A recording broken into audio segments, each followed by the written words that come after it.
Hey, this is Tim from Jeep Tubes, and you're listening to the XJ Talk Show. Well, good evening, one and all. This is the XJ Talk Show, episode 182. This is the pre-show, and, you'd be able to tell that if I actually had the right graphic up. Let's see, do we have words? We have words! It says live video will begin shortly. Did some equipment changes with Tammy. She's going to be operating with a new microphone tonight. We're not going to mention what she called it during the pre-show before we started broadcasting. We're going to leave that up to your imagination. I'm sure they'll figure it out now. I don't think so. Not unless you give it away. So anyway, if you are watching us on the YouTube stream, come on over to xjtalk.com and join us there. You can watch it there on the YouTube live stream if you like, but you won't have the benefit of the chat room that we have available over at xjtalkshow.com. If you're watching this in a recording, well, you can't join us at xjtalkshow.com for the live show, but you can go over there and listen to past podcasts and watch the past podcast as well. So this is officially the pre-show. We'll be getting everything started and going here in a minute.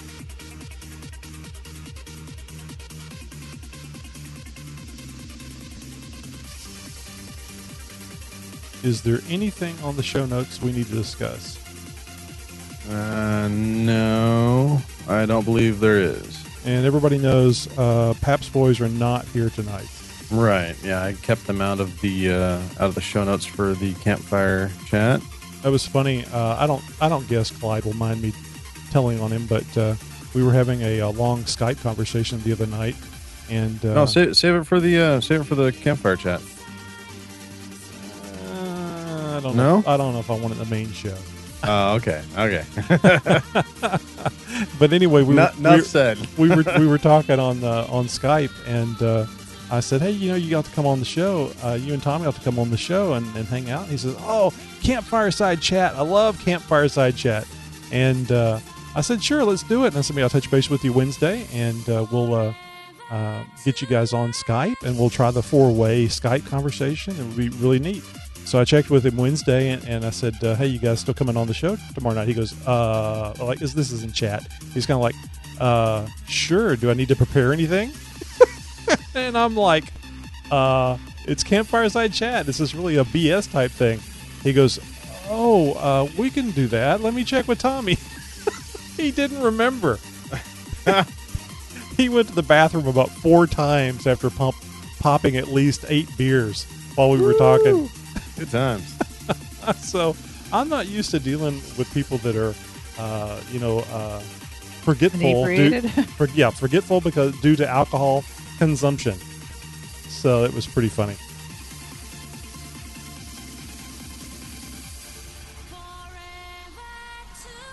Alrighty. Well, as far as I know, I did not get a chance to do any of the some of the final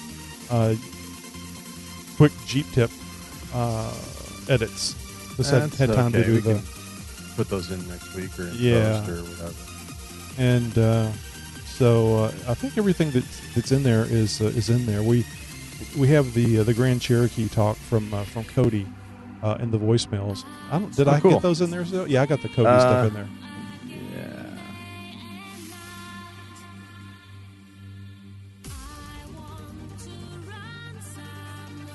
So Tammy, we've got Wrangler talk and a review from you this week, right?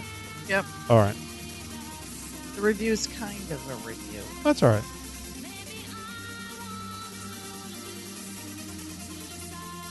And I have a prop. Oh, excellent. I'll have to make sure I get you on the camera just on you, the shot with the cameras just on you, so it'll be nice and large where people can see it. Alrighty.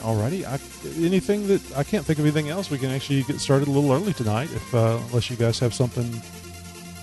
And then I can go to bed early. Yeah, no, let's get it going. That's the spirit. Tomorrow's the last day of school for my kids. Yay! Oh my gosh, I didn't realize they were still in. Yeah, Actually, Monday's the last day. They had to make up a day, snow day, and they decided to do it Monday, and it's a half day. We're all protesting. And Oh my gosh, that's got to be rough. Although half day is not so bad. All day would be good, but half day at least you don't have to be there all the way. School never wasn't that bad. You got off at 2:30 or 3 every day. Yeah, I'd love to get off work at 3 every day. Yeah, really.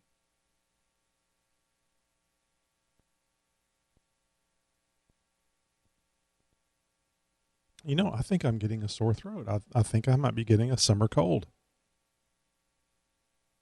Very strange. Oh, it is for me anyway. Okay. Let's see.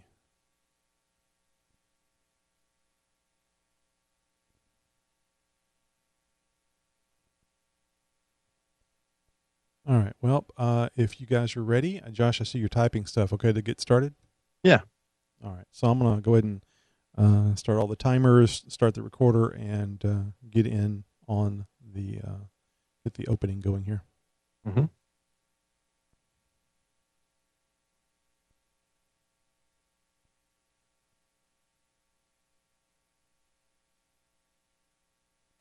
You're listening to a 4x4 Radio Network podcast.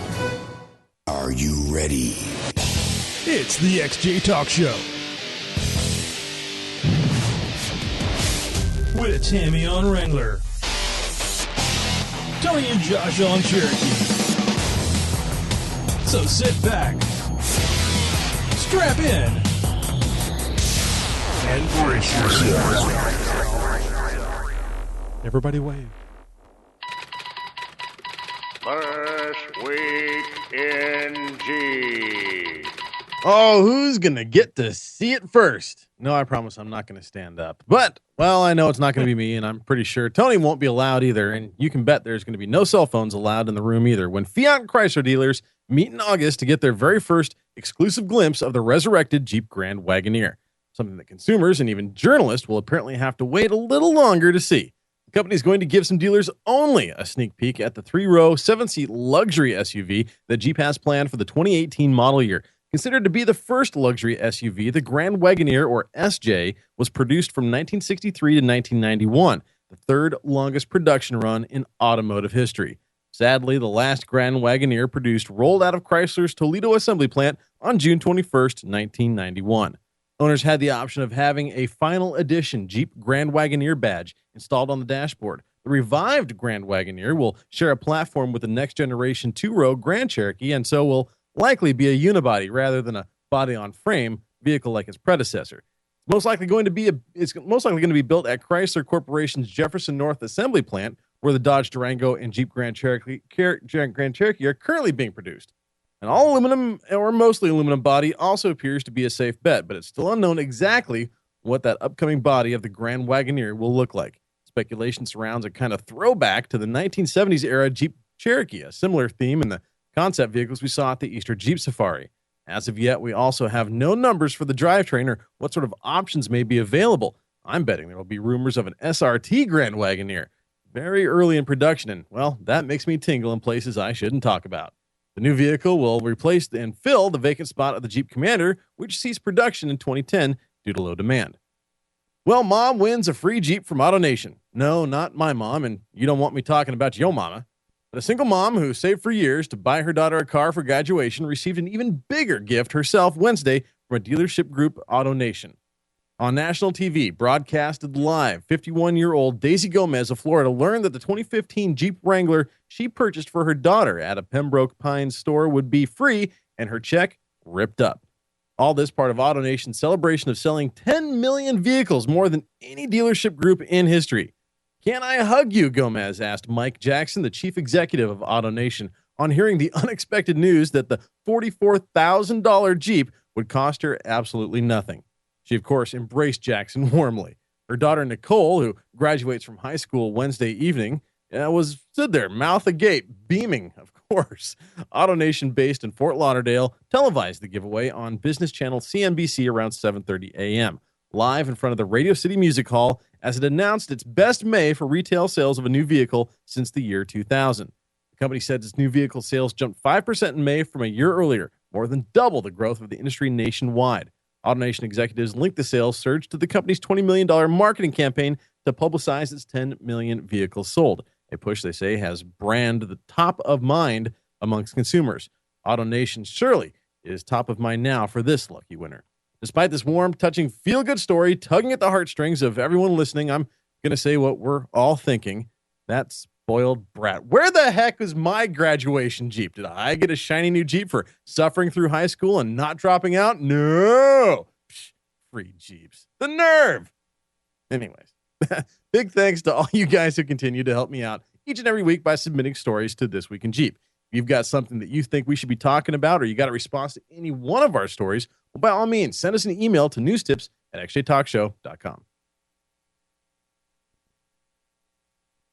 xjtalk.com is where you go when you're not off-road.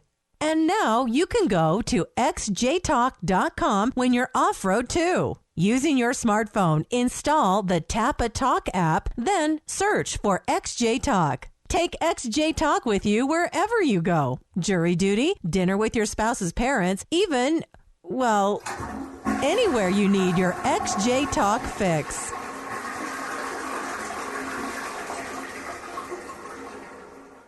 We welcome and look forward to your questions and comments. Dial 530-675-4102 and leave your message on our 24/7 voicemail. Tonight on Wrangler Talk, the 2-door Jeep Wrangler versus the 4-door Jeep Wrangler off-road. Oh, that's interesting. So you guys know me as Motoroy on xjtalk.com. You know me as Tony, and Gertrude is my stage name or Sturge name. Josh wasn't expecting that. So if you haven't been over to xjtalk.com, you should join us there. And of course, you should join us at xjtalkshow.com. Now, if I could talk fast enough, I could have got him while he's drinking. Here's my co-host, Josh. Yeah, guys, you guys do know me as Josh, otherwise known as NW99XJ or Northwest 99XJ. I'm found all over the webs on all the Jeep forums and all that sort of stuff. But the one site you want to go to, of course, is xjtalkshow.com. And we're here to support xjtalk.com, probably the web's most premier, I'm going to say the best of all time, nay, best ever Jeep site on the web. You guys want to go there if you are a Jeep owner of any platform, looking for advice, tips, tricks, great pictures, wheeling adventures, the whole 9 yards. You guys can find it over at xjtalk.com. And my other co-host, Tammy. Yep, I'm also known as Jeep Mama, and I have a blog at www.jeepmama.com, and you can follow me as I experience my Jeep Wrangler, my new Jeep Wrangler. I guess it's been about 6 months since I got my Rubicon, and you can follow me through my journeys with my Jeep. It's time to buy a new one, isn't it, Tammy? I know, it's getting there. I got to stay away from those dealers. Yeah, don't go over to the dealers. That would be a bad thing. So we'll take a moment to tell you guys about the 4x4 Radio Network. It is a conglomeration. As I was listening to a podcast the other day, I was saying a pile, not a pile, a blob of off-roading shows. It's all those descriptions sound bad, but it's actually quite a good thing. We've got the Muddy Mike podcast, we've got the Center Steer podcast, and of course we've got the 4x4 podcast and xjtalk.com. But hey, something's going to be changing with xjtalkshow.com, but we're going to talk about that a little bit later on, aren't we?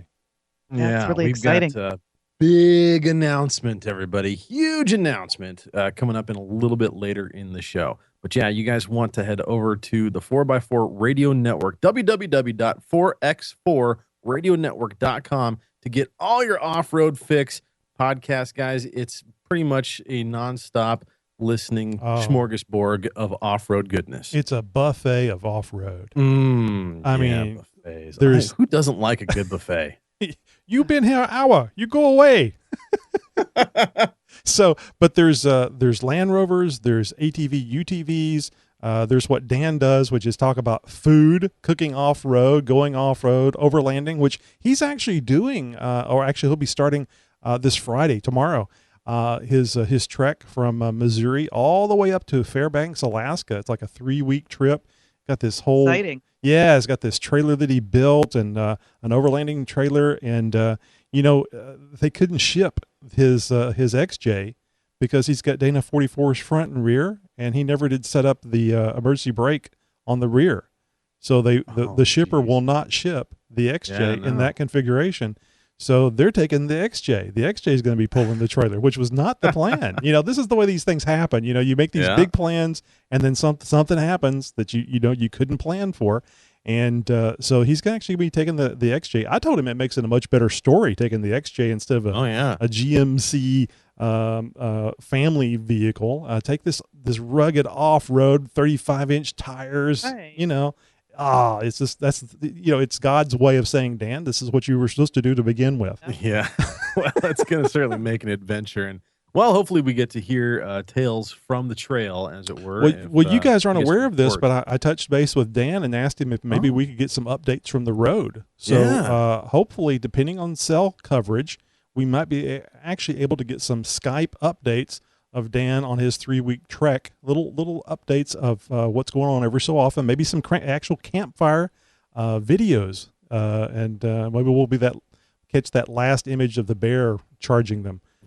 That would be fun. Oh, well, it'd be sad. Or a moose. I don't have to outrun the bear. All I have to do is outrun you. It's as good for zombies, too. Alrighty. Well, hey, let's get over to our voicemails. We've got several here tonight, and, I don't know about you guys, but I'm excited. Hey, this is Tony. And this is Josh from the XJ Talk Show. And Tammy. We want to thank you for calling our 24/7 voice line. Yes, we do. Just leave your first name and your question or comment. There's no guarantee, but we may play your message on the podcast. Oh, and don't worry about keeping it clean. We'll take care of that. Now it's your turn to speak at the beep. Hey, guys. This is a Super Croc. Tonight, I am enjoying being eaten by Minnesota's state bird, mosquito. Oh. You know why we tie up and chain up pets in Minnesota, especially towards the after dark times? They're huge. Not really that we're worried about them getting loose in the small towns or whatever. It's because if they don't, the state bird, the mosquito, will come out and take them away. So that is why we always make sure to have them on a leash or a chain or something like that. Otherwise, you may not find them in the morning, or they'll be floating and there because of state birds. So, yeah, trying to work with the state bird is not fun. So that's where you're originally from, aren't you, Tammy? Yeah, same area. Yep, I was born and raised in Minnesota, North Dakota. And I've experienced some of those state birds. Actually, North Dakota says their state bird is the mosquito as well. So did you guys have the mosquitoes that were so big that you could actually see those hind legs that were like the color of a zebra? Yeah. Yeah, we have those down here too. Yeah, there's some here in Maryland too. Forget that nonsense. God.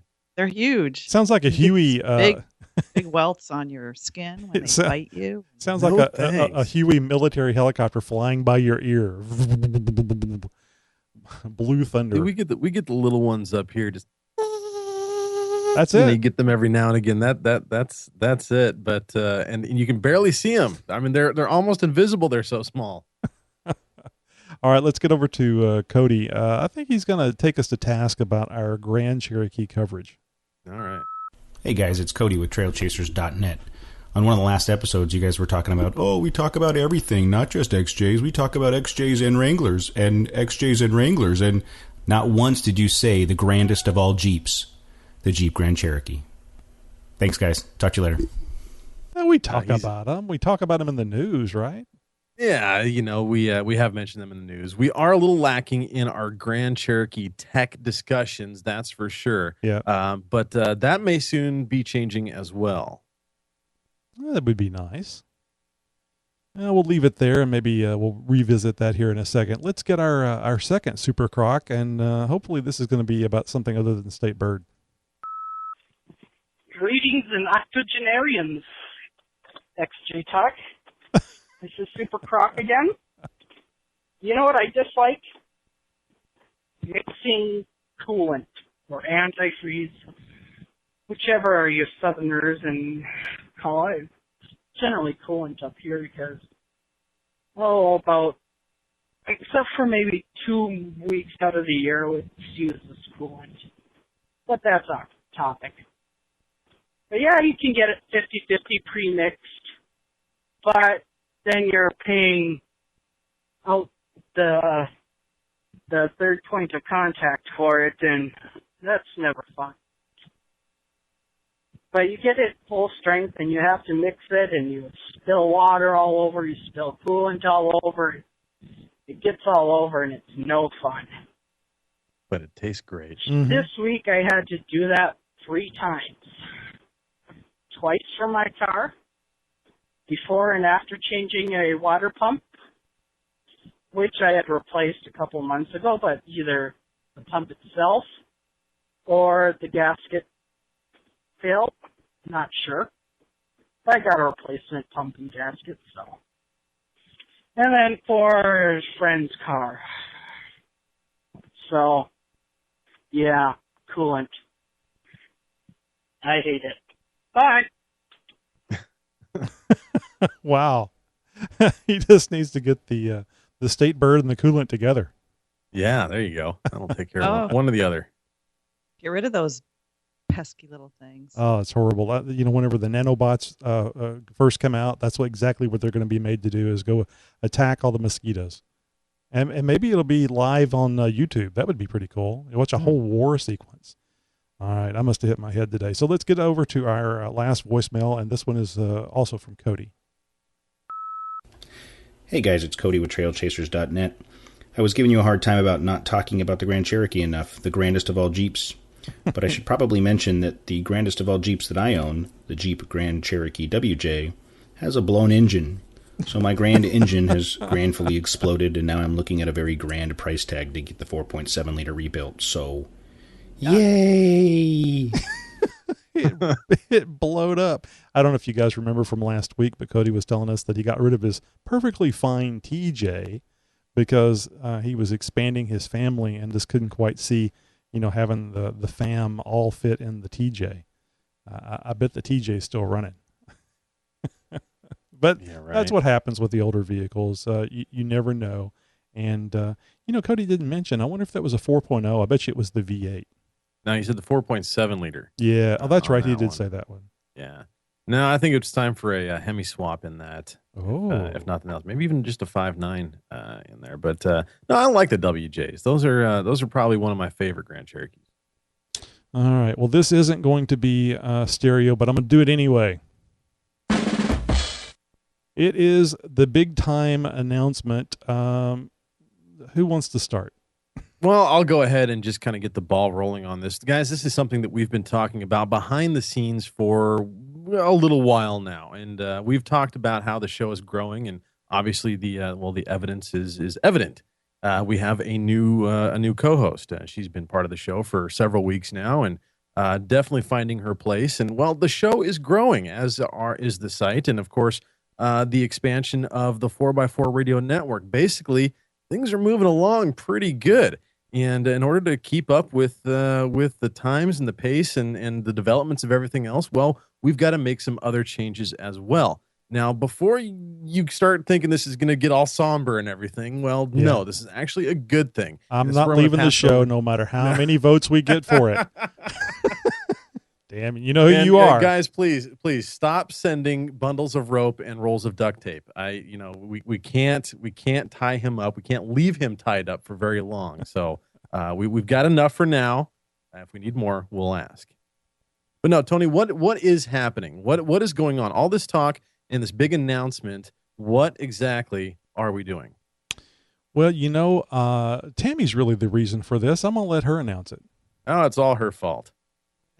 Blame it on me. If you don't like it, you can blame it on me. Just send me an email. Well, the title of the show doesn't seem to fit what we're doing. So, because I don't talk about XJs, I really don't know a lot about XJs. So I've been bringing in stuff about the Wranglers, and we're trying to get more and more of the other Jeep, the Jeep brand in there. So we decided we're going to call the show, Tony. Nobody wants to do it. We're changing the Talk name. Show. Yes, we're changing the name to the Jeep Talk Show. The being optional. So Jeep Talk Show, which is going to better encapsulate what we're doing here, because that's what we're doing is we're talking about Jeeps, and we want to talk about other Jeeps. We want to talk about Grand Cherokees. We want to talk about, deep breath, Renegades, the Trailhawks, and we're going to try to be a kinder, gentler Jeep Talk Show and embrace all Jeeps. Yes, we are going to embrace the suck. And no, guys, this is a good thing. Trust me, the format really isn't going to change. You're still going to have all the same great segments and everything. The sound, the feel of the show really isn't going to change. This primarily is just is sort of cosmetics, if you will. This is just surface. Little plastic surgery, if you will. We're giving the XJ Talk Show a boob job. No. Well, it makes it easier. It makes it easier for folks that are looking for a podcast to find a good Jeep podcast. I mean, how many people know what very XJ much like is? a boob job, in fact. Yeah. if you're hard to find a chest and you get a boob job now, it's very easy to find the chest. Well, this would be more of like a booby trap, because we're going to change the name. It's a trap. They're going to think they're getting something new and improved. But it is. The old bait and switch. It is. It's new and improved because we've added weekly content about the Wrangler, the new Wrangler.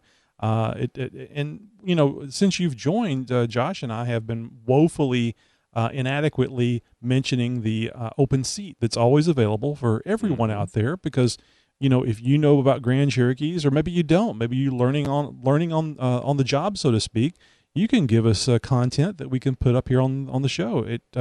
We'll fact check you. We'll make sure it's right, and I'm sure you'll, as you learn more about it, you can share with us. And that's the same thing for the Renegade. Same thing with the new 2014, 2015 Trailhawk, or even just the standard the standard Cherokee. So we'd like to hear from you guys. Maybe you can change our minds about the Renegade and the new Cherokee. So, Tony, is this going to change how people find the show? Well, only in as much as whenever they initially do a search. Okay, what about our current subscribers? No changes at all. In fact, very good. If you go to XJ Talk Show, it'll take you to xjtalkshow.com. Here in the next several weeks, you go to XJ Talk Show, you'll be taken to a website. It'll just say Jeep Talk Show. And if you go to xjtalkshow.com, it's going to take you to XJ Talk Show. So you'll have multiple paths that all take you to the same place. We're going that way. So can I give you the name that my husband suggested? Okay. This hasn't been approved, but go ahead. No, it won't be approved. He goes, you guys should just be Jeep Mama and the Boys. So your kids would be joining the show. Oh, you and Tony. So what I'm hearing is you're starting a podcast of your own. No. She's been doing a blog. She ought to do a podcast. Yeah. She'd be the next 4x4 Radio Network podcast. So no, guys, like I said, this is something we've been talking about for a while. Obviously, a lot of work has gone in behind the scenes to make this happen, and this is something that's gonna, over the next few weeks, you're gonna kind of start seeing these implementations take place.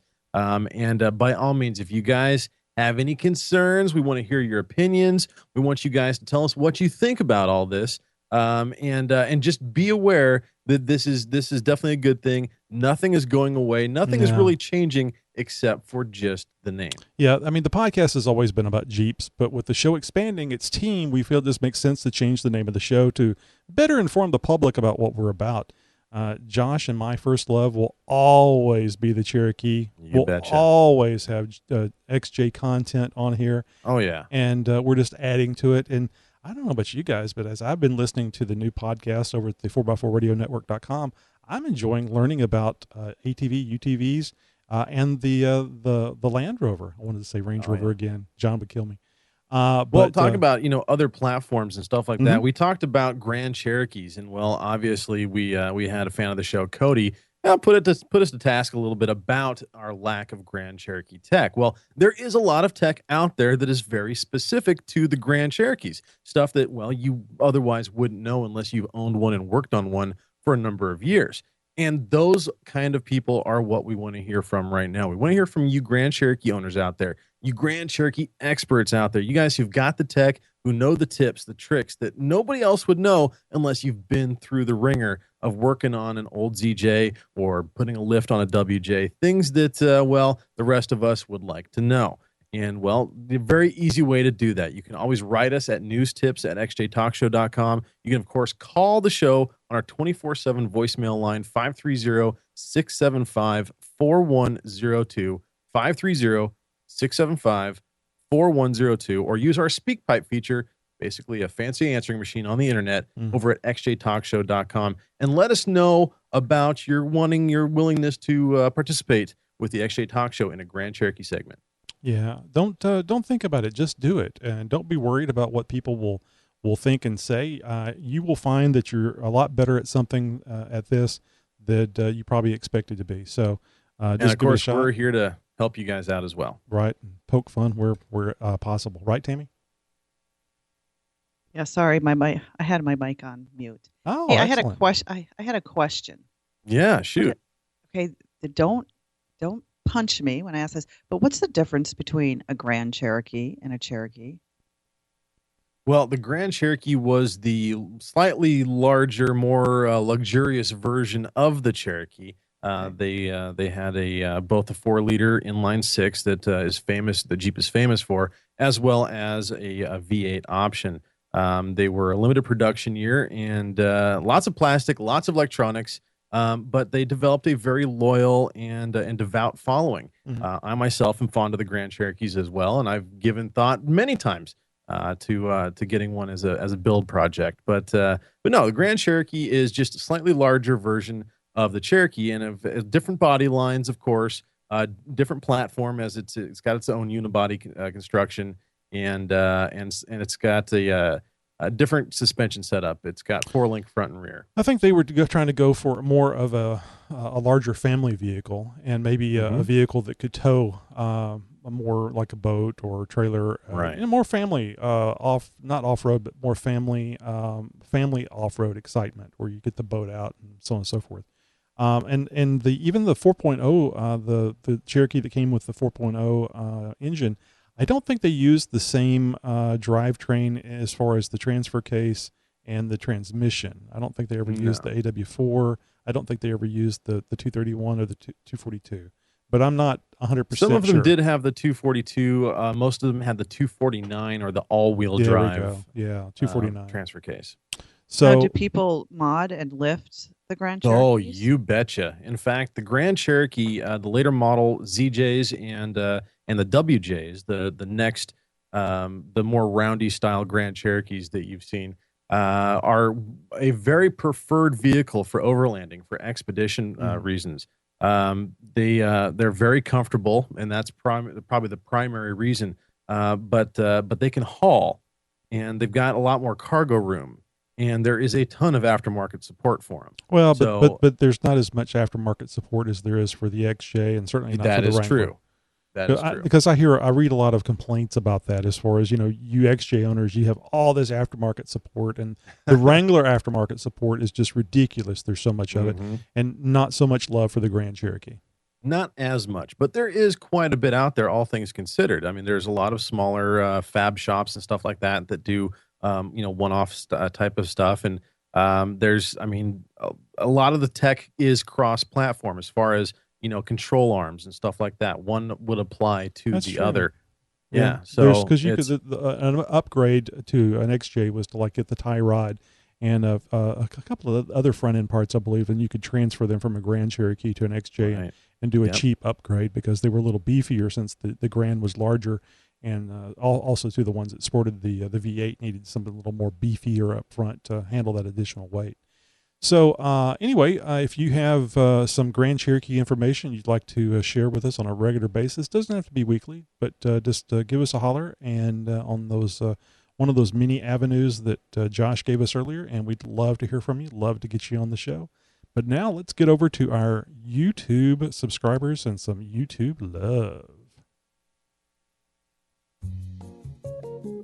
Every week, guys, you know the routine. We pull a few names out of the hat and, well, give a little bit of love. Give a shout out to some of our YouTube subscribers. You want to get on this list? Very easy to do. Just head over to youtube.com/xjtalk and subscribe. First on our list tonight. Who do we got, Tony? Fat Cat 3211 or 3211 is my personal favorite. Garrett B. Then we have Mad Urbu. Oh, God, what the hell is that? We would have also have taken Madurbu. Ding, ding, ding, ding. And Sophetic or SFEDEC or something along those lines. Thank you guys for taking the time to subscribe. Make sure you guys subscribe, and if you haven't already, do it now. And please, by all means, make sure you tell a friend. Let them know you're watching the XJ Talk Show. We're getting close to 900 subscribers. YouTube.com/XJTalk. Ooh, Tammy, it's time for the Mind of Nikki G. You know, you need to start announcing the Mind of Nikki G. In fact, go ahead and start now. And now, from the Mind of Nikki G. Oh, you're such a copycat. I'm trying to get the board over. It doesn't want to play right. From the mind of Nikki G. Hey, this is Nikki G, and I want to give a shout out to Scott and say thank you for watching my YouTube video and saying some kind words about it. It's nice to know that I helped somebody, made an easy task even easier, which suppose what I normally do is make an easy task extremely difficult and unbearable. But I started all these videos as a project, and I just kind of waned out on it. Yeah, that's not a jab at Wayne. Can't have. Just an Ohio saying, I guess. Inside baseball there, folks. But I just kind of lost interest because I have the attention span of a gnat. Oh, look, a squirrel. You took the words out of my mouth. I almost said it. So, yeah, that happens. And I think it happens a lot of times because you don't get that immediate feedback. You don't get the 50,000 people going, oh, my God, I loved your video. And that just encourages you to do more. You figure, nobody's paying attention to you like your spouse, which is the person that he was talking about where he doesn't normally help. He hinders. All right, let's get to our next Nikki G and see if you can tell the difference in quality between SpeakPipe, which we just heard, and the voicemail through our Google Plus link. Hey, this is Nikki G, and just stopped the podcast. I hate to do it, but I got to fuss at you a little bit, Tammy. You got me in some trouble. Let me explain. I was in the Nikki G secret lair, which everybody else calls the den. I was in there doing paperwork, which is code for playing large amounts of Candy Crush. And I had the XJ Talk going on in the background, and it's a segment you were complaining about some guy probably in New York City who's never even owned a Jeep, complaining about your Jeep. And you got to the part where you said you like to take your top off and drive down the highway. And at that moment, my wife, Wendy, walks in. Yeah. And our conversation, I won't get into it, but it sounded a lot like Jake from State Farm commercial. So, long story short, she told me I'm sick, I need help. And she swears I was listening to the audiobook of 50 Shades of Grey. All right, so where can I send my marriage counseling bill to? And I will chat at you guys later. You have a good one. You're right. This has been From the Mind of Nikki G. Always fun hearing from Nikki G. And Wendy, it's just a podcast. It's okay. I do hear a difference. It's harder for me to hear the second one. Yeah, it's a bit muddled, and sometimes I think it might be the connection, the cellular connection from his phone to Well, I to was the tower. going to say that that's definitely a difference. But taking into consideration, Nikki G is talking on a phone from 1987. Right. Flip phones Maybe are a can and a string too. flip phones are a glimmer in his eye. That'll be his next upgrade. Well, the mothership can track you through these new smartphones. It's sad but true. So we've got some reviews, guys. You're listening to a 4x4 Radio Network podcast. Now we've got some reviews. Guys. No, we've asked you guys time and time again, head over to YouTube or Stitcher Radio and leave us a 5-star rating and a comment, if you will. And we love the feedback. Now, this one came in from, it was actually left on the xjtalkshow.com website. Steve Davis wrote in on June 4th of this year, what was that, last week? Mm-hmm. Your live show has potential, but needs lots of work. Your present live show reminds me of the beginning of the internet in the early 90s. You should try to get your show going at the latest 7 p.m. Pacific time. You always say sorry for the late start, but it's the norm. You should spend 30 minutes prior to your show start off the air. Be ready to go by 8 p.m. Pacific time. I do not listen to your whole live show, maybe 5 minutes. I watch it on YouTube of Sundays if it's even ready. I look around what other modern live shows are doing. It does not cost any more than what you are spending.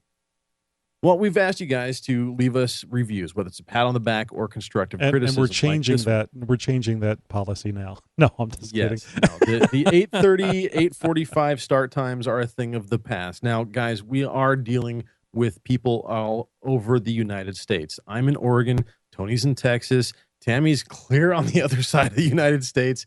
Guys, there's a lot of technology between all three of us. And, well, things don't always work right every single time. We have glitches. We have technical difficulties. It happens. And sometimes we do have a late start that's beyond our control. That being said, we are going to be a little bit more diligent about trying to get the show started a lot earlier. That being said, we will be trying to hit that 8 o'clock, not Pacific Standard, Central Time. 10 p.m. Central Time is what we're looking for. Yeah, don't give him hope because it's not going to happen 8 p.m. Central Time. Josh, what time do you get home and then you pretty much rush into the studio so we can do this at 10 p.m.?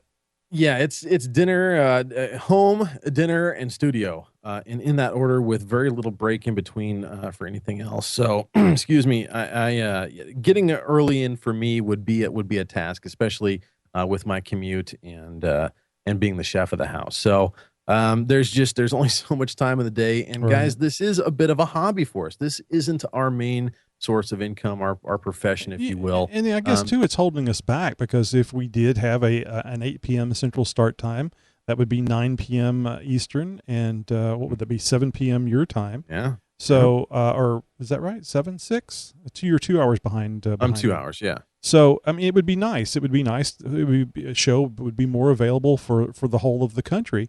And certainly we could potentially see a much larger audience. But like Josh says, it's a hobby. And, I mean, if anybody out there would like to drop about, I don't know, $200K a year, then we could all quit our jobs and just do this, right? I think everybody would be up for that, right? I know I would. Yeah, I mean, we could travel around and do reports in various parts of the country. Tammy on the East Coast, Josh on the West Coast, and me here in the central part of the United States, and do some on-premise, on-site interviews with folks. It'd be great. Yeah, yep. It'd be great. But that's not the situation we're in. I really, really, really appreciate the feedback, though. It's great to hear these things. Absolutely. And one of the main things I take away from this is that we need to start at 10 p.m. Central Time. That's the stated start time, and that's when we should do it. I think we got started a little earlier tonight. I think it was around 10:09, and our norm was about 10:15, or 15 after the hour. So we're getting there. We're getting there. You know, it's kind of slowly but surely. Everybody hates change, so it's not like we can just rip the Band-Aid off. And we got to, change our bad habits a little bit, and we'll get there, though. Yeah, and that 30-minute prior is a wonderful idea, but, like we just said, Josh has things that he has to do, like eat, and sometimes he doesn't eat, and I'll start picking It on him happens. about food. I'll start mentioning great food that I've had to eat recently. Starting to gnaw on my microphone. So it's always fun. And poor Tammy's an hour ahead. So when it's 10 p.m. Showtime for Central, it's 11 p.m. for Tammy. I mean, she was just talking about maybe going to bed early tonight. She's all wiped out from going to a concert, which is not technically our fault, but still. No. Yeah. So no, guys, keep the comments coming, keep the reviews coming, constructive criticism or otherwise, guys, just so that you guys are aware. This isn't the first time we've read constructive criticism live on the show. No. And this is why we encourage you guys to please participate in that feedback. Let us know how we're doing and let us know what you think. And now we're going to have a new segment. Actually, last week I think was the first time we did this. Mhm. But what's That's right. happening on xjtalk.com? New vibration by Heap Jr. He just finished installing my 3-inch lift. Looks good. Haven't gotten an alignment yet. Put a little to the right, but that's not probably. I'm getting a lot of vibration when I give it gas. Any ideas? Not sure. First day driving, so can't be more specific. And then so he's looking for help because he put in a lift. Yeah. And he's getting some vibration. Yeah. And then Steve 4.3 LXJ, you know him, you love him from our quick Jeep tip segments and in the past our full Jeep segments, Jeep tip segments. He posted, if those U-joints are okay, you probably need to address your driveline pinion angle. This is true especially if you used an extended shackle. There's a link on how to do that, and then he posts the link to another post on xjtalk.com. And these are some of the things that you can expect over on xjtalk.com, the forum for really all kinds of Jeeps, even though it's named XJ Talk. That's right.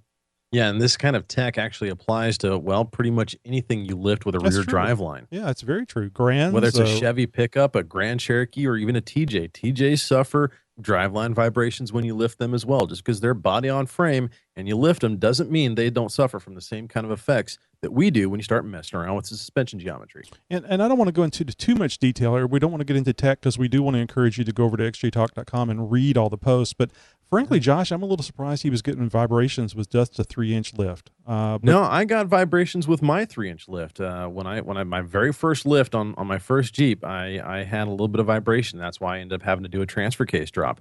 And some people get it, some people don't. Yeah, it's really it is a little bit interesting. I've read hundreds and hundreds of posts across the web of people saying, well, I put on a 2-inch budget boost and now I got driveline vibrations. And there's people that, have put on a 4.5-inch long arm rough country lift and no vibrations whatsoever. Yeah. Yeah. So, and it's, and this same year, same Cherokee, virtually. So, it's just goes to show, guys, that not everything is the same across for everybody, as it were. Your problems, your mileage might vary, and that's why you need to head over to xjtalk.com and start looking around some of the forums, some of the posts out there. I guarantee you're going to find somebody that's had a similar experience with their Jeep as you've had with yours. Well, Tammy hasn't done a lift on her JK yet, and it's going to be interesting hearing what she goes through.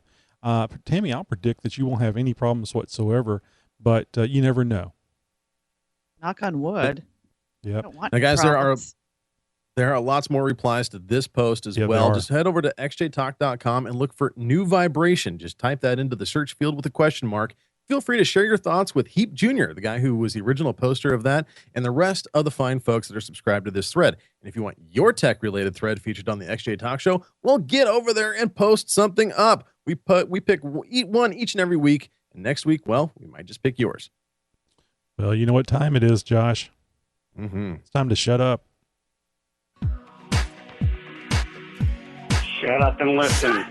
Shut up. So shut up. You don't shut up. Shut up, see? Hey, shut up and listen. It's time for Wrangler talk. It's time for Jeep Mama. Hey, Tony and Josh, the great thing about the Jeep is not only go anywhere, do anything, but there are so many different kinds of Jeeps, which we talked about a few of them earlier. And the options to personalize your Jeep to meet your needs is vast. Well, my Jeep is a Jeep Wrangler Rubicon Unlimited. Unlimited is another word for the 4-door. It's a JKU. Now, the JK is the 2-door Jeep Wrangler. I chose the 4-door because I have kids and I needed more room. but I was wondering how that affects me on the trails compared to the two-door. And I wasn't quite sure of the differences, so I asked a few Jeep friends, and this is what I found out. Now, the two-door, the JK, has a better breakover angle, which is less likely to high center when cresting hills. And I will tell you that I'm very nervous when we go up and over some hills. I even bypass those because I know that my wheelbase is a little longer. But the two doors are also easier to maneuver through tight areas and trees out on the trails. The four doors generally need a lot more room, and they a lot of times have to do 3-point turns, which I find myself doing a lot on the trails as well. The two door is obviously lighter than the four door, but the two door lacks cargo room.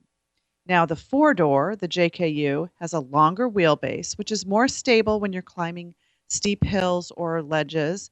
It has more cargo space. So if you like to go camping, the four-door Wrangler is the way to go because it can hold a lot of gear without having to hang gear off of your Jeep or getting a cargo rack on top, which would change your center of gravity. So which Jeep Wrangler is right for you? That depends on your goals for your build, for where you drive, how you drive, and what your off-road likes are.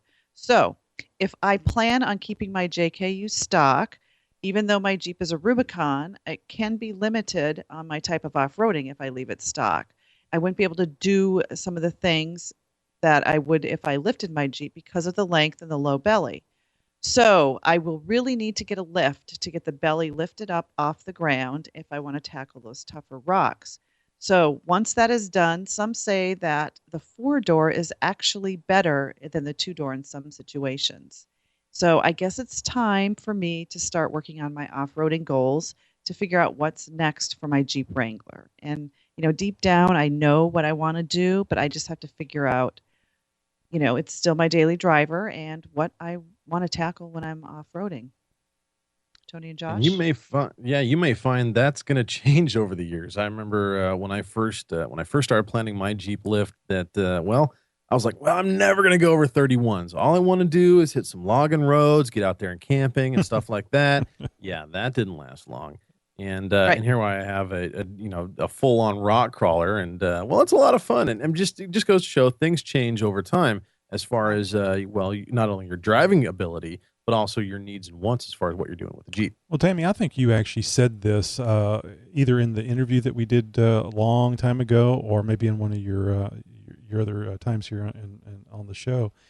You like driving something that isn't the same as everybody else's. You like having it custom. And yes, definitely. That's one of the things when Josh said 31-inch tires, it's hard for the civilians, I'll say, to differentiate between a stock Jeep Cherokee and a lifted one with 31s. There's something a little different there. Tires look a little bigger. When you just go to 33s and a 4.5 or a 6.5-inch lift, now you're talking major changes, and people can really tell that you've got a customized vehicle. And, it's not all about looks, but if you're going to be driving around, especially for a daily driver, it is nice being just a little bit different than everybody else riding around there. Of course, if you're driving a Cherokee, what they stopped making in 2001, you're pretty unique these days. I hardly ever see Cherokees on the road. I mean, I may see 3 a week. Wow. Yeah. I see half a dozen a day. Oh, that would be nice. Yeah, that would be it really is. If I get a Jeep Wave, it's not from a Cherokee. It's from a Wrangler. Yep. We are very friendly people, though. Yeah, indeed. No, I'll actually, have to pay attention to see how many Cherokees I see. I never really paid attention to it. Yeah, I'm actually going to be talking about that here in a little bit during our campfire side chat. Yeah, excellent. So yeah, a lot of fun, good information. I did not know that the JKU was the 4-door. That's interesting. So I learned something today, which is great. I always like that. So anyway, great Wrangler Talk segment. We really appreciate it as always, Tammy. Hey folks, I'm Clyde and this is Tommy from the Pops Boys Roar House. You're listening to the XJ Talk Show with Tony and Josh. Cheers!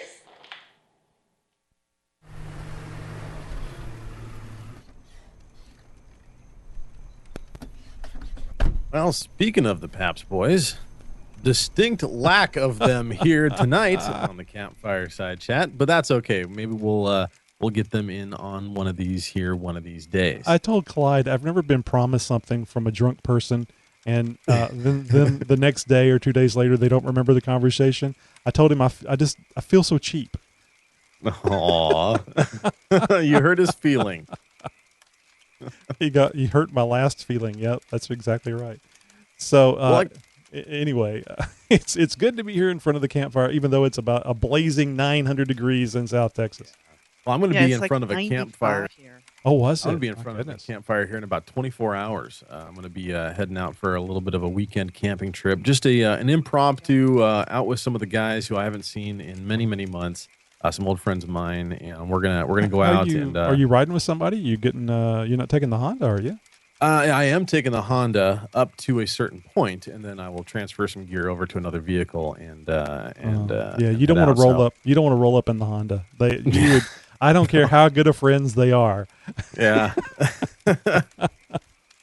So yeah, that'll be fun. But no, I wanted to talk a little bit about stock Jeeps. Now Tammy was talking about the difference between the 2-door and the 4-door JK, and making her Jeep unique. And there was something a thought that crossed my mind today on my way home. I'm passing I'm in traffic, and I'm making my maneuvers as I normally do, and trying to keep some good pace and whatnot. And I come up on this stock Cherokee. It was an older model.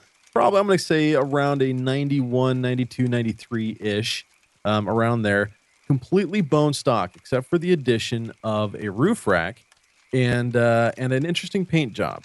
And it was this paint job and the fact that this guy had his buddy in the passenger seat, and they were just beaming ear to ear. Roof rack chock full of camping gear and stuff like that. The Jeep was painted in rattle can camouflage. Oh yeah, and actually nicely done as well. It wasn't really ghetto. I kind of gave it a second look, and I was like, I kind of gave it a little nod. And it dawned on me, and this is a thought that I've had before in the past, but this is just it's something that kind of stuck with me today, and I wanted to bring it to the show and stuff like that. That you don't have to have 35s, you don't have to have 44s front and rear and long arms and stuff to enjoy your Jeep. Truly. Yeah. And this guy had an expression on his face, and I almost got out my camera and took a picture of him because he really was enjoying his drive to his camping destination. And it was great to see somebody enjoying their stock Jeep that they had done very, very little to make it their own. And that's just something that I wanted to impart on all you guys out there, because oftentimes I do talk about fabrication. I talk about the best way or the biggest way to do something, or something that I have done that is above and beyond what a lot of you guys would ever do to your own Jeep. And I'm not ever saying that is the only way to do it. And I'm not ever saying that this is the right way to do it, unless there is a difference between a right and a wrong way to do something. But in this case, no. When you're customizing your vehicle and you're making it your own, there is no right or wrong. Well, that's just kind of as long as you're happy. That's the flash. That's the what did you call it? The pomp and circumstance of the big party. Everybody's interested in something that's large and off road and mean, but it doesn't have to be that way. No. The stock Jeep. I mean, Tammy drives a stock Jeep. I mean, it's a Rubicon, so it's a step up with the lockers and everything else. But you don't have to go through this whole build process before you have fun with your Jeep. No, definitely not. And, everybody has different needs. Some people like to go rock crawling. Some people just like to go on the beach. Some people like to go through the muddy trails. Every person's wants for their Jeep is different. So, all the Jeeps are going to look different. Sometimes you don't need to lift it to fit your needs. Tammy's original want was to be able to take the top off and enjoy the open air. And that's the reason why she got into Jeeps. And then it was like, oh, my God, look at all these things I can do with this thing. So, yeah. You just never know. So it's it's great. And that's really cool, Josh. I bet you that was a nice flashback to maybe some of your own feelings when you first got your Jeep. Now, look, I've done a lot of work in the vehicle customization industry, and it's just, I see it every day in every aspect of it, and I've experienced both sides of the fence myself. And it's just something I wanted to share with you guys. And there's something else I wanted to share with you guys. I've talked before on prior episodes about my lack of motivation lately to really get things going with my Jeep. And well, I'm asking for your guys' help. I'm out there pleading to the XJ Talk Show audience for you guys to light a fire under my ass. I want you guys to give our 24/7 voicemail line a call, 530-675-4102, and give me a good chewing out. I mean, no, seriously, I need you guys to really put me to task and really just give me what for. I haven't really done a whole lot of work on my Jeep in many months, and it's time that changes. I need your guys' help. Get me back out in that garage and get me working on my Jeep, and by whatever means necessary. Now, obviously, threats of bodily harm will probably be included, and I'm not going to encourage or discourage that whatsoever. But guys, no, let's have some fun with this. Give our voicemail line a call, and let's get my ass back to work out in the garage on my Jeep. I'll dare say that it was the leaf spring bushing that took the wind out of your sails. God, yeah, that was probably one of the last things that really. What was that? Was such 10 hours, 12 hours to remove a bushing out of the leaf springs? Oh my God! Well, just one side, Yeah. just one side, and one bushing was nearly 4 hours. Okay, 4 hours. I thought it was longer than that. Yeah, and this is something he was doing before he could go off road, Tammy. It was like a weekend that he was going. It was the night before I was leaving for a 3-day wheeling expedition, and well, I'll just pop this thing out because it rattles. You know? I'll just pop this thing out, put the new one in. The thing was I had ordered the parts and they came in. I think they were wrong, and then 4-Wheel Parts made it right, and they got a drop shipment from their warehouse in California or something. Got it up here, and it took longer than was expected. Mm-hmm. It was supposed to come in earlier in the week. It came in late in the week, and I didn't have any time. I had no choice. It was either not go or just bust ass and knock this out, and that's exactly what I did. But you have got to get an air compressor and an air chisel, because if you had that, you know, you would have injured yourself, but you would have been done quicker. Yeah, that would have made short work of it. That's for sure. All right. Well, Tammy, did you have anything that you wanted to cover? No, I put the shifter knob on. Oh, good. Yeah. How does it feel? You Loctite that set screw. It's pretty much all I've been doing. The kids with the school, being the last week of school, and parties for soccer and all that other scouts, camping. I haven't really had much time to deal with my Jeep. Do they have the little soccer ball cupcakes at the parties? No, we had a big cake. Oh, okay. Chocolate cake with raspberry filling. Oh, that sounds good, actually. All right. Well, I'll just mention really quickly, even though it specifically says Tony does not talk about the temperatures of his Jeep. I hit 230 today on the engine watchdog. So not my gauge, but the additional thing that I'm using. Yeah. And so I went outside after getting home and letting the vehicle cool off a little bit. I went outside with my multimeter and did some measuring of the temperature sensor. And the temperature sensor, now this is the one on the Jeep, the Jeep sensor, temp sensor, the one that goes in the thermostat housing. And just did some ohm readings, and it was reading around 790 ohms. And I've did a little research after after looking at that and seeing what it was. I did a little research, and as it turns out, the amount of resistance, the ohms, go up as it gets colder. So if the coolant is colder, that resistance increases and decreases as it gets hotter. So if I want to adjust the resistance from that sensor, sending it to the computer, I'll actually have to decrease the resistance. I think I may have said that backwards. So as it gets colder, it increases. That's right. So that's I was concerned about that. I was afraid it was going to be the other way around, and I was going to add some resistance to it, and it wasn't going to work out. Now I am almost exactly 20 degrees off the engine watchdog reads and what the ECM is telling me. So I don't know, but I've got to adjust it. I'm routinely, in these 90-degree temps, I'm routinely hitting 260 degrees on my dash gauge. Wow. Now, is that 20 degrees? Is that like a huge difference, or is that? Well, you would hope that the engine, the sensor and the computer and all that stuff that comes from Jeep would actually read accurately or more accurately, and being anywhere from 20 to 25 degrees off to me is way outside of a normal range. It should be much closer. I mean, if it was 2 to 5 degrees, I think that would be more acceptable, but that's not what it is on mine. Oh, one thing I did try, I do remember reading where somebody had put the temp sensor in so far into the housing that they were actually touching the bottom of the temp sensor to the metal of the thermostat housing. Ooh. So that would actually cause a erroneous reading because you're not reading the coolant temperature, you're reading the metal temperature, and might actually transfer more heat to the sensor. So I backed off. So what's the fix? Well, I backed the sensor off a few turns and just looked to see if I was going to get any leaking of coolant, which I didn't. Very good. It didn't make any changes whenever when I did that, but we'll see tomorrow when I drive it back and forth. I have not done the resistance thing yet. I'm still a little concerned that there's such a large delta between the PCM reading and what I'm seeing on that engine watchdog. For you guys that want to look it up, it's engine watchdog TM-1, and I got the Fahrenheit model.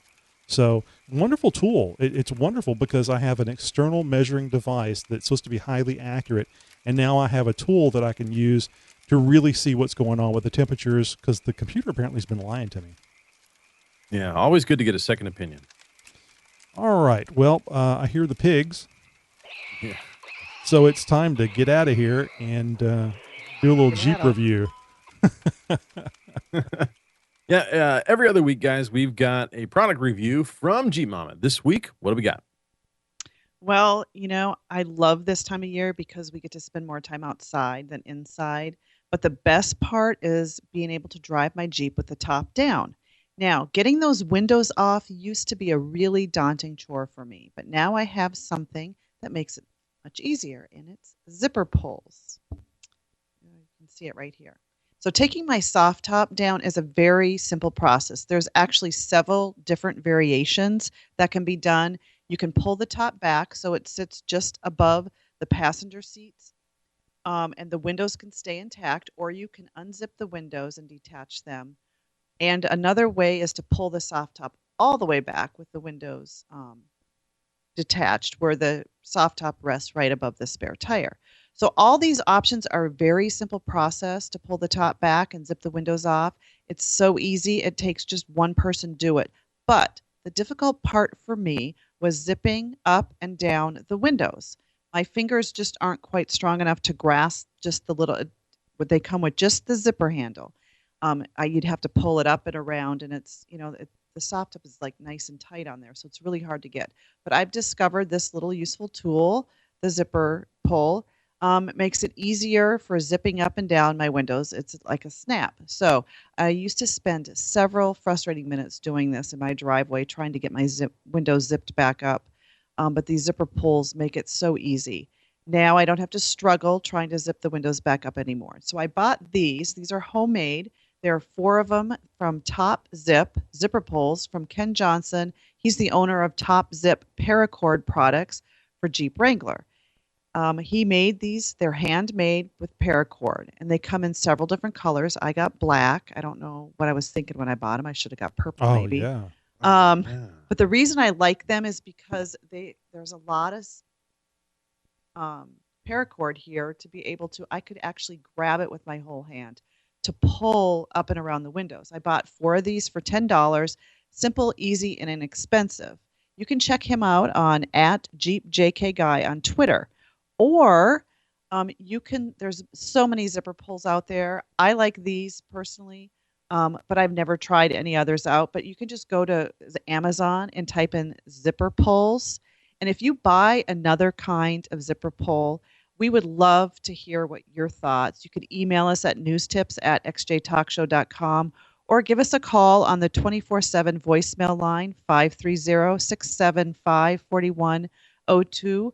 Or use the SpeakPipe feature on the xjtalkshow.com and leave us your thoughts. And if you do go to Amazon, make sure you do it through the XJ Talk Show.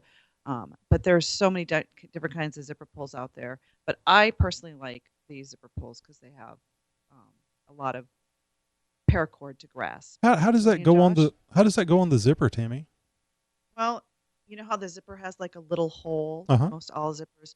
So you would just slide it through and then pull it. Is that something you leave on the zippers? Yeah, you leave them on, and then I tuck them in. There's Velcro that pushes the part of the window to the soft top, so so the zipper's protected, and you would just stick this up in there. But it hangs. So it kind of weather protects it that way too. Yes. Yeah. Oh, excellent. But it makes it so much easier. And actually, when I did a blog on this a while ago, everybody was commenting like, "Oh, what a great idea!" And some people bought them, and they said it makes it so much easier. It's tough. I mean, I got a pretty good grip on my hand, and it's difficult on the TJ getting to those best top zippers. They're good sized zippers, whatever you call that little tongue or whatever it is. And it is very challenging to get those zipped up as far as you would like to. So I can see how that would make a big difference. Who was that from again? This is you can find the guy on Twitter at JeepJKGuy. Okay, great. Well, I may have to get some of those, and I may be more clever. I may actually get some in red, since my wife's Jeep is red and black.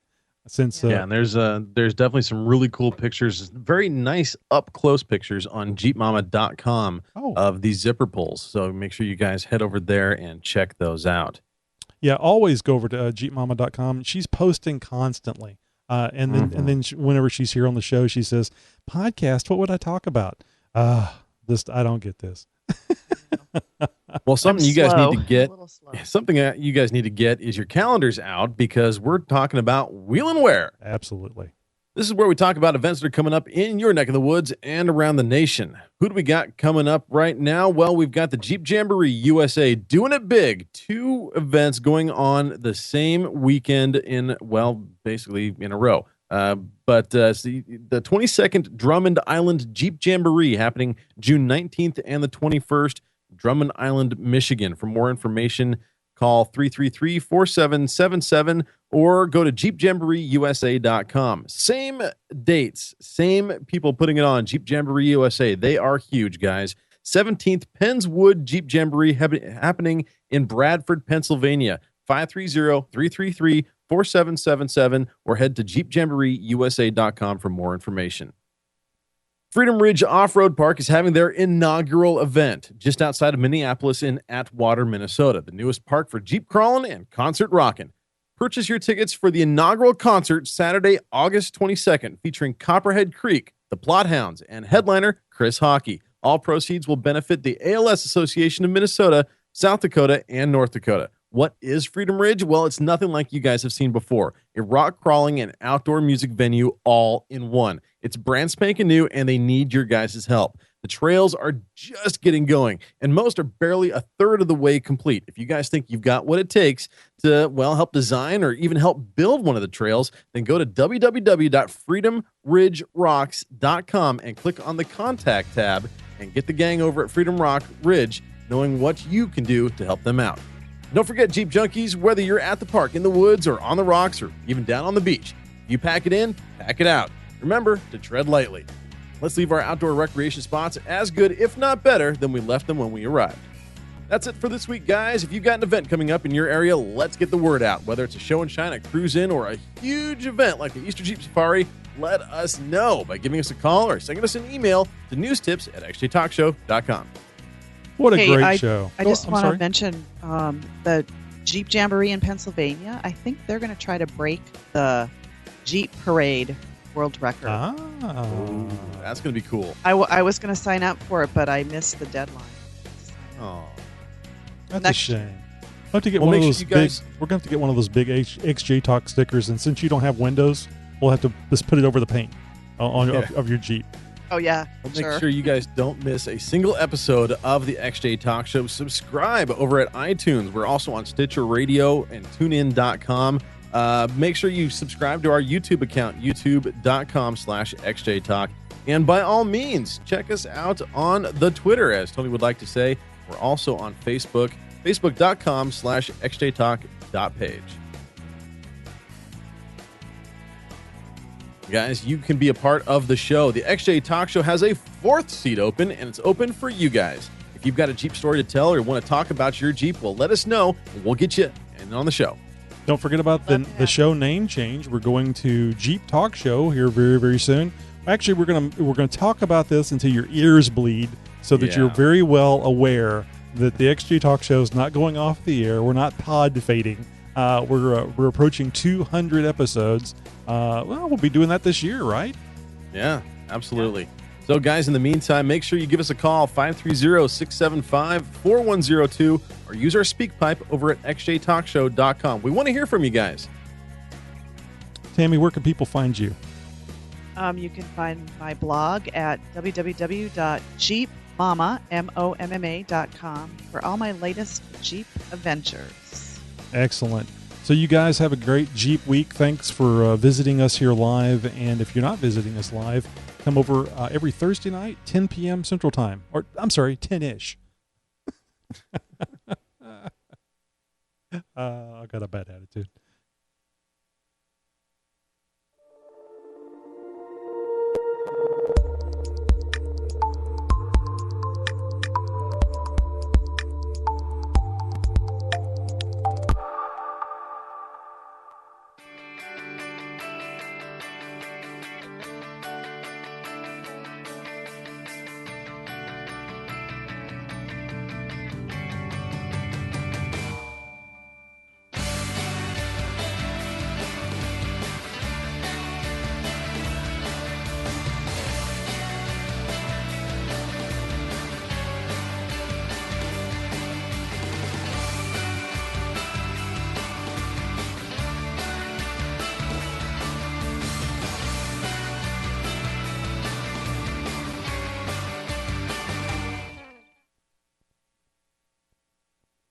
You know, I remember the good old days, Josh, when we were wondering if we were going to be able to fill an hour.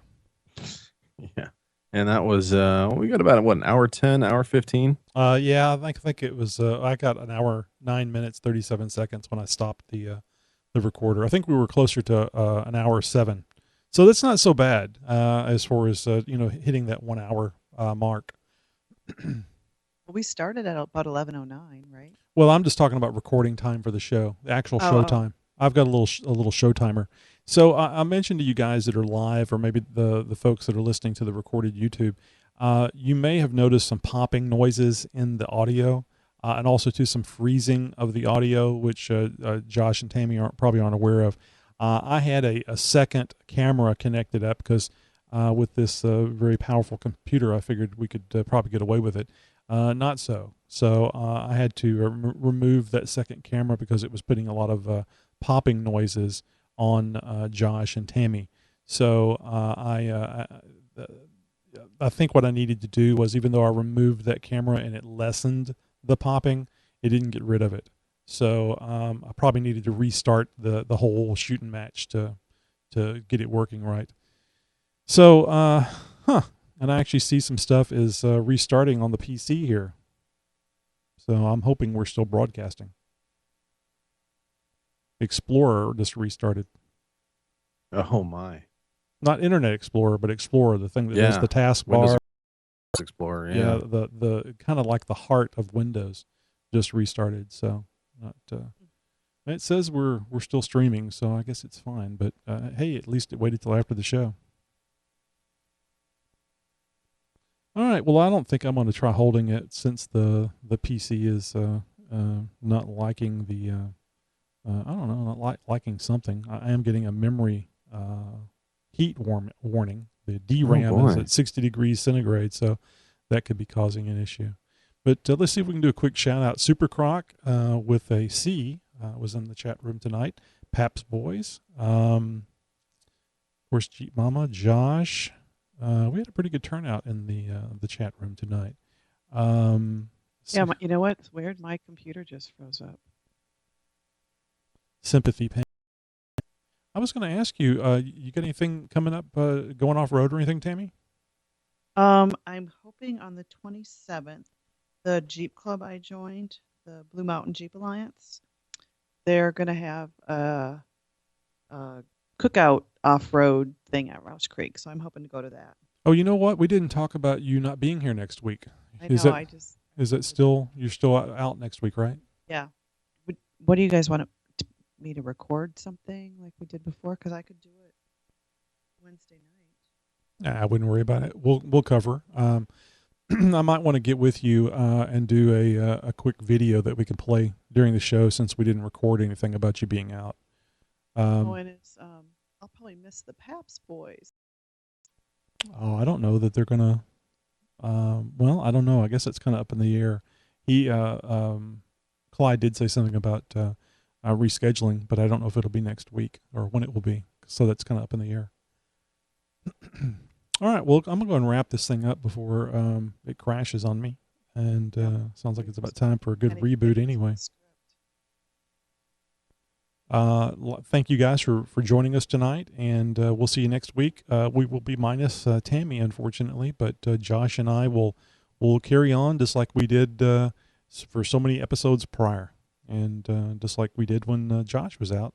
Seems like I'm the only one that's always here. Of course, I kind of got to be here, right? You do live there. Right. I don't think Josh and I would have a very good show without you. Well, I mean, unless you guys got set up where you could broadcast to the YouTube. So, yeah, I'm kind of excited. I'm hoping that it's going to work out with those reports from Dan as he's traveling. I asked him if he thought that if he wasn't going to be doing call-ins with Craig for the 4x4 podcast, that maybe we could do it, and he could represent the 4x4 podcast, of course, on our show. It's not a big deal. We're all part of the same network. I just got the feeling that I was probably set up better for those calls. So I'm hoping we can do some Skype calls with him. And what I'm planning on is just, whenever it's convenient for him and I'm off work, we'll record the video and then play it during the show. It'd be nice if we get some good vistas too, as he's, especially when he starts getting up in the Canada area. All right, wrap it up. You guys have a great night, and we will see you next week. Thanks for joining, guys. We'll see you next time.